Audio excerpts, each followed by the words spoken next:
नमस्कार, आप देख रहे हैं जनभावना टाइम्स। मैं हूं आपके साथ शालिनी श्रीवास्तव। जब विदेश में रहने की बात आती है तो अधिकांश प्रवासी भारतीयों की पहली पसंद अमेरिका ही होता है।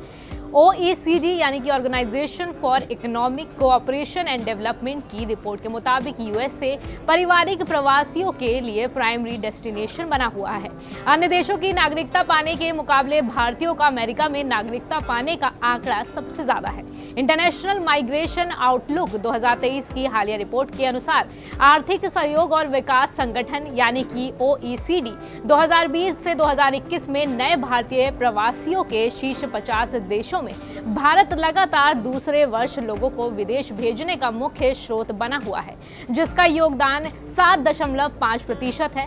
2022 में 7,23,000 प्रवासियों ने पारिवारिक कारणों से US में वैध स्थायी निवास का दर्जा प्राप्त किया है। इसमें 2021 की तुलना में 14% की बढ़ोतरी हुई है। वर्ष 2021 के आंकड़ों को देखें तो US के मेक्सिको में भारत और चीन से सबसे ज्यादा लोग रहने के लिए गए थे। इंटरनेशनल माइग्रेशन आउटलुक 2023 के अनुसार भारत ने OECD राष्ट्रों में नए लोगों के लिए मूल देश के रूप में चीन की जगह ली है, जिससे वैश्विक प्रवासन में एक प्रमुख योगदानकर्ता के रूप में अपनी स्थिति मजबूत हो गई है। बता दें कि 2021 में लगभग 1.3 लाख भारतीयों ने OECD सदस्य देश की नागरिकता प्राप्त की थी। वहीं साल 2019 में यह आंकड़ा करीब 1.5 लाख था। चीन की स्थिति को देखें तो 2021 में चीन इस दौड़ में 5वें स्थान पर आया था।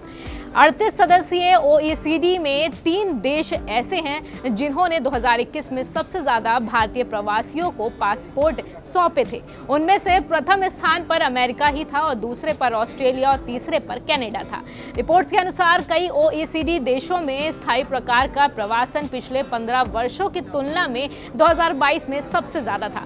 Canada, New Zealand, Belgium, Denmark, Finland, France, Ireland और लग्जमबर्ग, नीदरलैंड, स्पेन, स्विट्जरलैंड और यूनाइटेड किंगडम जैसे कई OECD यूरोपीय देशों में यही स्थिति थी।